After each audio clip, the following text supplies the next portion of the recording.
Un jour, les étoiles seront plus que de simples petits points dans le ciel. Bientôt nous pourrons explorer les planètes proches de nous. Mais qu'allons-nous trouver?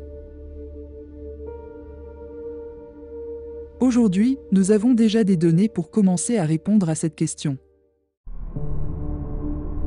Nous avons déjà identifié plus de 5000 planètes. Et cela nous fait rendre compte de quelque chose d'étrange.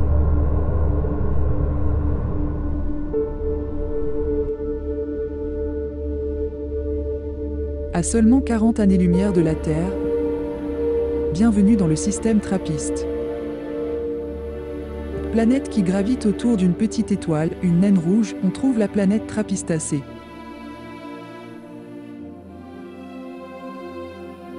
Elle fait partie des planètes ayant le plus grand potentiel d'habitabilité.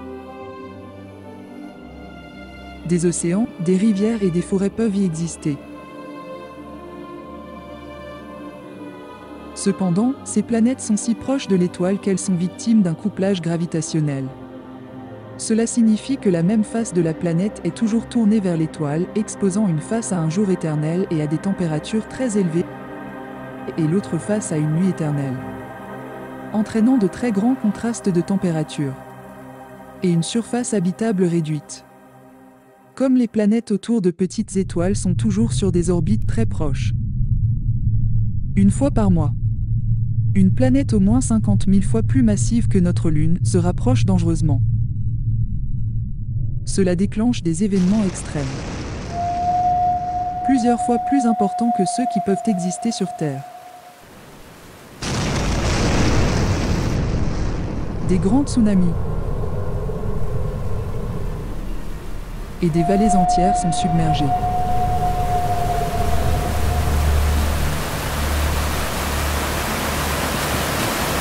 Sur une planète avec de grands océans, comme K2-18b, les continents peuvent disparaître. Une fois par mois.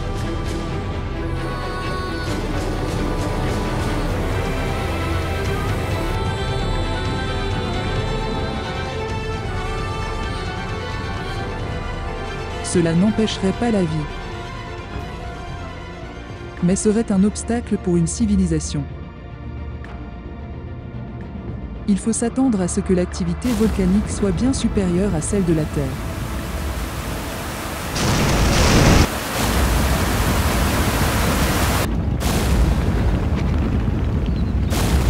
La proximité des planètes voisines et de l'étoile aura un effet puissant sur le volcanisme de la planète.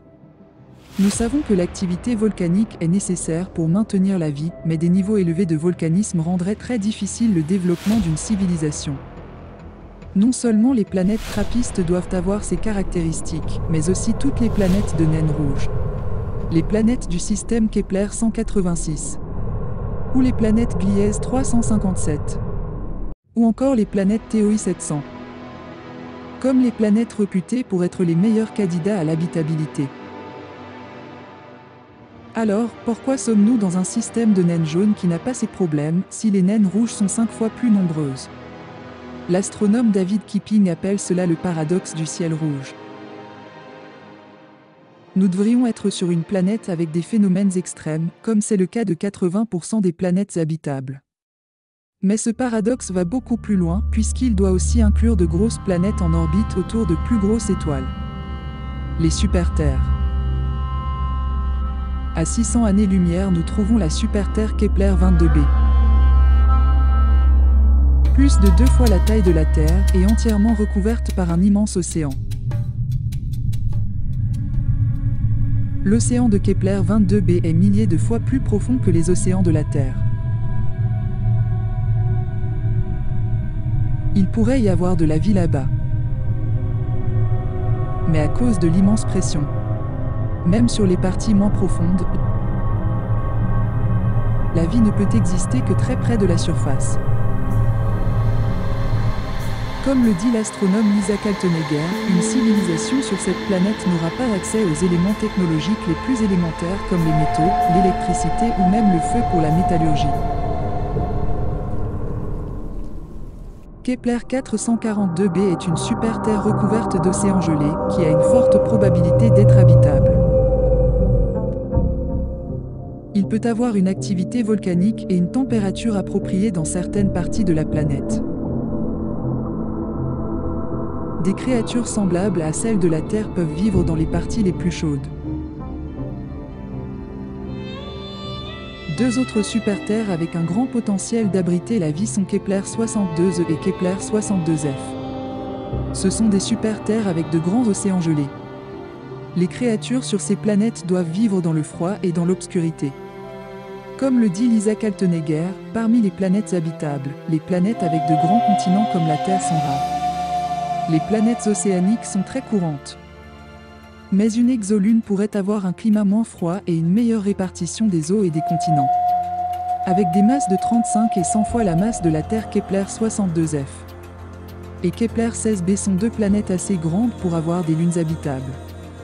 Selon la caractéristique de la Lune, le climat pourrait être assez chaud pour avoir de la vie.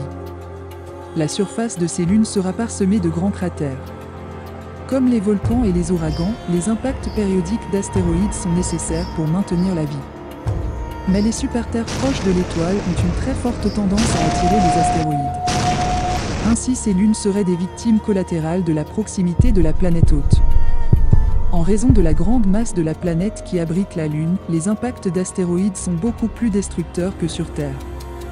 Comme le dit l'auteur de l'étude, le système solaire est spécial car il possède de grandes planètes éloignées du Soleil. Cela protège la Terre des astéroïdes.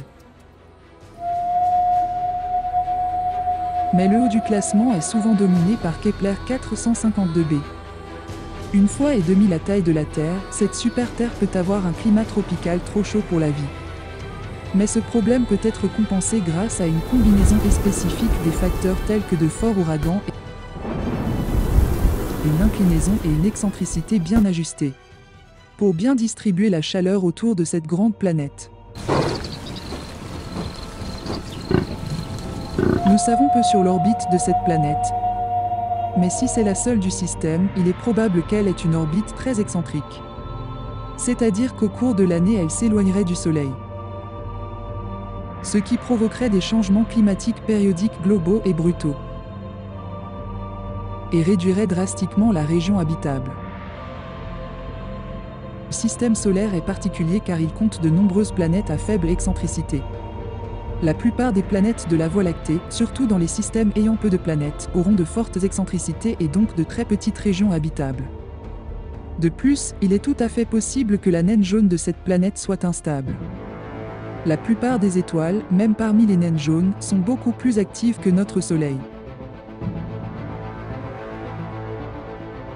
De sorte que la plupart des planètes habitables sont victimes de fortes éruptions solaires. Cela détruirait souvent les appareils électroniques et dans les cas les plus extrêmes, les atmosphères.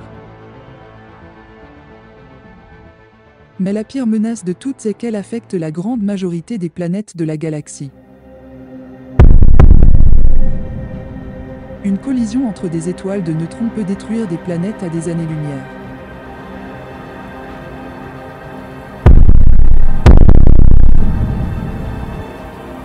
Pour cette raison, pratiquement aucune planète au centre de la galaxie ne pouvait supporter la vie. Jusqu'à relativement récemment.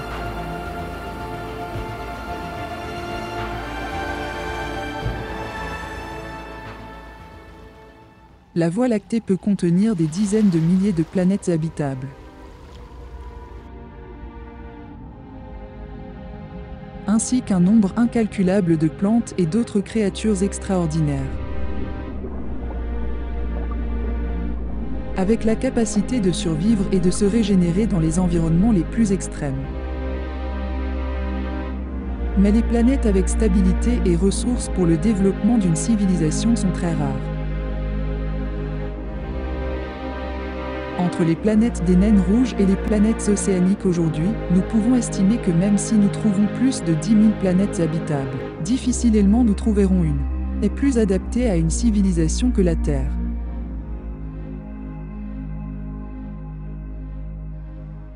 Mais un jour, une civilisation technologiquement avancée pourrait arriver sur ces planètes.